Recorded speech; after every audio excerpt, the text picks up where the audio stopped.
Merci, Julie. Je suis maintenant en compagnie d'Alexandre Boulris, le chef adjoint du NPD. Bonjour, Alexandre. Bonjour, Mme Bégin. Plaisir de vous avoir sur notre plateau. Toujours un plaisir d'être ici. Le NPD a conclu une entente avec les libéraux il y a 1 an et demi pour les garder au pouvoir jusqu'en 2025. Ça fait, je le disais, 1 an et demi que cette entente dure. Il y a des néo-démocrates qui sont de plus en plus mal à l'aise avec le fait de voter toujours avec le gouvernement. On sait que M. Singh va subir un vote de confiance ici demain. Est-ce que ça pourrait se répercuter sur le vote de confiance de M. Singh? On verra. Moi, j'ai pas l'impression. Je pense pas. Parce que on peut voir ça comme étant on maintient les libéraux au pouvoir, mais on peut aussi se dire, et c'est notre perspective, qu'on les force à faire des choses que les libéraux n'ont jamais accepté de faire dans l'histoire. Par exemple, une loi anti-briseur de grève, des soins dentaires pour tous, un projet de loi cadre sur l'assurance médicaments, que ça va être un gros sujet ici en fin de semaine. Alors, on a réussi à avoir des gains, un programme de logement autochtone pour et par les Autochtones, enlever les intérêts sur les prêts étudiants, on a augmenté les allocations pour le logement, on a doublé 2 fois le crédit d'impôt TPS. Alors, on commence à avoir un bilan, mais on a besoin d'encore un peu de temps pour être capable de réaliser plein de choses. Dans les prochains mois, les soins dentaires, ça va être pour les adolescents, les personnes handicapées, puis les aînés de 65 ans et plus. Il y a beaucoup de gens qui vont voir c'est quoi le travail du NPD, là. Oui, parce que vous parlez de l'assurance médicaments, justement.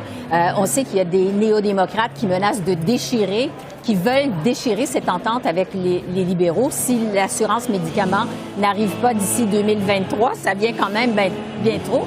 Qu'est-ce que vous en pensez? Est-ce que vous êtes d'accord avec ça? Bien, il y a 27 points dans l'entente qu'on a été capable d'aller chercher avec notre rapport de force. Un projet de loi cadre sur l'assurance médicaments, c'est un de ces 27 points. L'entente continue si les libéraux la respectent. S'ils ne font pas la moitié de ce qui est prévu là-dedans, ils vont avoir un problème. Donc, évidemment, on passe un message en fin de semaine à Justin Trudeau puis au gouvernement libéral. Ça fait partie des choses qui nous tiennent à cœur, qui sont importantes pour les néo-démocrates. Donc, vous devez bouger là-dessus. Sinon, il va y avoir des conséquences. Ça fait 1 an et demi, je le disais, que cette entente dure. Est-ce que vous êtes à l'aise, vous, Alexandre Boulris, avec cette entente? Moi, je suis à l'aise parce qu'avec 25 députés, on a été chercher des choses qu'on n'a jamais vues dans le passé. Le programme de soins dentaires, c'est quand même 13 milliards de dollars sur 5 ans. Ça va permettre à des millions de personnes de se faire soigner les dents, d'aller chez le dentiste. Si vous gagnez 70 000 $ et moins par année, ça va faire une différence énorme. Et ça va être une signature néo-démocrate. Ça va être quelque chose que nous, on va avoir fait. C'est la plus grande expansion d'un service de santé public depuis probablement Tommy Douglas. Donc, vous êtes à l'aise. Oui, et même une certaine fierté d'avoir fait une différence réelle dans la vie des gens.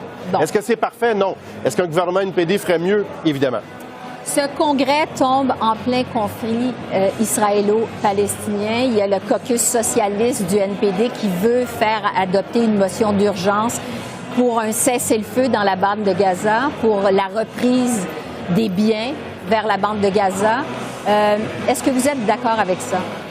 Je pense qu'on ne peut pas faire abstraction des horreurs qui se sont passées et continuent à se passer sur le terrain là-bas. L'attaque terroriste du Hamas contre des populations civiles israéliennes où des familles entières ont été massacrées, femmes, enfants, des gens qui sont pris en otage en ce moment. Et ensuite, un bombardement vraiment massif de la bande de Gaza où là aussi, il y a des civils palestiniens qui meurent sous les bombes en ce moment. C'est très grave. Tout le monde est sous le choc. Tout le monde est horrifié. C'est normal qu'on en parle à un congrès politique. Puis la place de la résolution d'urgence, c'est prévu pour ça. Moi, je m'attends à ce qu'il va en avoir une.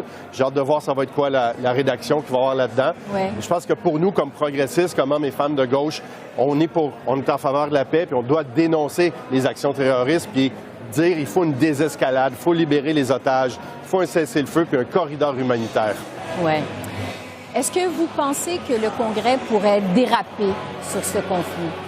C'est un enjeu qui est extrêmement émotif, qui depuis des décennies divise beaucoup les gens.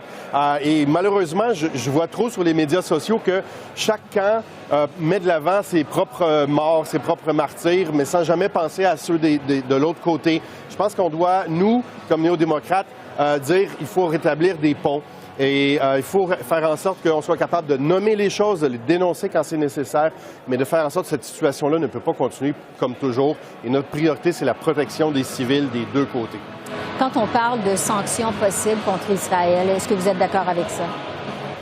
Je pense qu'il faut, on reconnaît que la Hamas est une entité terroriste qui doit évidemment être sanctionnée, mais je pense qu'il va falloir avoir une conversation aussi sur l'occupation militaire israélienne des territoires palestiniens en Cisjordanie et le respect du droit international, des résolutions des Nations unies. Mais je pense qu'en ce moment, la priorité là, à court terme, c'est la protection des civils puis sauver des vies. À un moment donné, on reviendra à une discussion plus large sur la solution à 2 États, la possibilité que les Palestiniens vivent en sécurité dans leur État et que les Israéliens vivent en sécurité dans leur État. Ouais. Je veux vous entendre sur le NPD au Québec. Vous êtes le seul député digne représentant du NPD dans la province. Évidemment, on est loin de la vague orange de 2011. 59 députés sur 75 au total au Québec. Qu'est-ce que ça va prendre au NPD pour redevenir attirant pour les Québécois à la prochaine élection? Bien, je pense qu'on est dans une position intéressante où les gens fatigués des libéraux, déçus des libéraux, il y a un certain vote progressiste qui va chercher une alternative. Et ça va être nous, cette alternative. Ça ne peut pas être Pierre Poilievre et ses politiques de droite ou de vraiment très, très à droite. Et les gens vont se dire, bon, bien, on doit avoir plus de députés néo-démocrates. On va avoir un bilan, on va avoir accompli des choses, on va avoir des bons candidats. Nima Machouf a été réinvestie comme candidate dans Laurier-Sainte-Marie pour la prochaine élection. Ça se passait la semaine dernière. On avait salle comble. Alors, c'est des bonnes choses. Alors, on va parler de la crise du logement, de la crise climatique, de nos solutions pour le coût de la panier d'épicerie, le coût de la vie. Je pense qu'on va avoir une belle plateforme. Puis avec des libéraux qui sont en difficulté, puis les gens qui sont fatigués d'eux, ça va nous donner une occasion vraiment intéressante. Oui, mais quand même, reste au Québec, ça se passe entre les libéraux et le Bloc québécois. Qu'est-ce que vous allez proposer de plus aux Québécois? Bien, je pense que le Bloc n'est pas capable de dire qu'est-ce qu'ils vont faire parce qu'ils n'auront pas de bilan. Ils jouent défensif, mais comme disait Jack Layton, ils ne comptent pas de buts. Alors que nous autres, on a compté des buts. Et on va dire, nous, on est une alternative pour être au pouvoir. Il va falloir être proche des préoccupations des Québécois et des Québécoises qui, pour l'instant, sont vraiment axés sur le logement et la crise climatique. Puis on va être les champions de ça. Et on va être les champions anticonservateurs. Oui. Monsieur Singh, on le sait, en a contre le gouvernement de la CAQ au Québec qui refuse de reconnaître le racisme systémique. Il est contre la loi 21 sur la laïcité. Est-ce que, on se rappelle à la dernière élection, Yves-François Blanchet l'avait même accusé de faire du Québec bashing. Est-ce que M. Singh est un atout pour le NPD au Québec? Jack Mead, quand on se promène avec lui à Montréal et à l'extérieur de Montréal, les gens sont contents de le voir. Les gens sont vraiment, ils viennent lui serrer la main, prendre des photos avec lui. Les gens sentent son honnêteté, son authenticité qui est là pour le monde, qui est là pour aider les gens. Sur ces enjeux-là et ces questions-là, il n'y a pas unanimité au Québec non plus. Je pense qu'on peut légitimement être très fier d'être québécois puis être contre la loi 21, qui est une loi qui discrimine une partie de la population. Une discrimination qui a été reconnue par la Cour supérieure du Québec, d'ailleurs. On verra, là, il y a un appel, on verra où est-ce que ça s'en va. Mais moi, je pense que c'était pas une loi qui était nécessaire. Je pense que c'est une loi qui écarte d'une carrière intéressante des jeunes femmes, surtout, parce qu'on vise des jeunes femmes avec le foulard, qui pourraient être enseignantes dans nos écoles, alors qu'on a tellement besoin d'enseignants et d'enseignantes dans nos écoles en ce moment. Oui. Je vous ai déjà reçu en entrevue. Vous m'aviez dit que votre inspiration en politique, c'était Tommy Douglas. Évidemment, c'est le père de l'assurance maladie universelle au Canada. Qu'est-ce que vous pensez du fait que l'assurance dentaire universelle est toujours pas en place au pays? Bien, pour nous, on y va par étapes pour être capable de s'assurer que les personnes qui en ont vraiment besoin vont y avoir accès. Donc, les familles qui gagnent moins de 90 000 puis les personnes seules qui gagnent moins de 70 000 ça va être les premières à avoir accès à un dentiste gratuitement. Ça s'est jamais vu. Ça va vraiment améliorer la santé de millions de personnes. Et c'est tellement important, une bonne hygiène buccale puis des bonnes dents dans la vie pour un paquet de raisons. Donc, nous, on est fiers de ça. Puis, à un moment donné, on arrivera à universel. Mais premièrement, répondons aux besoins les plus urgents des plus démunis. C'est notre perspective avec le logement aussi, pour le logement social, les coopératives d'habitation. Construisons des logements qui répondent aux besoins des gens.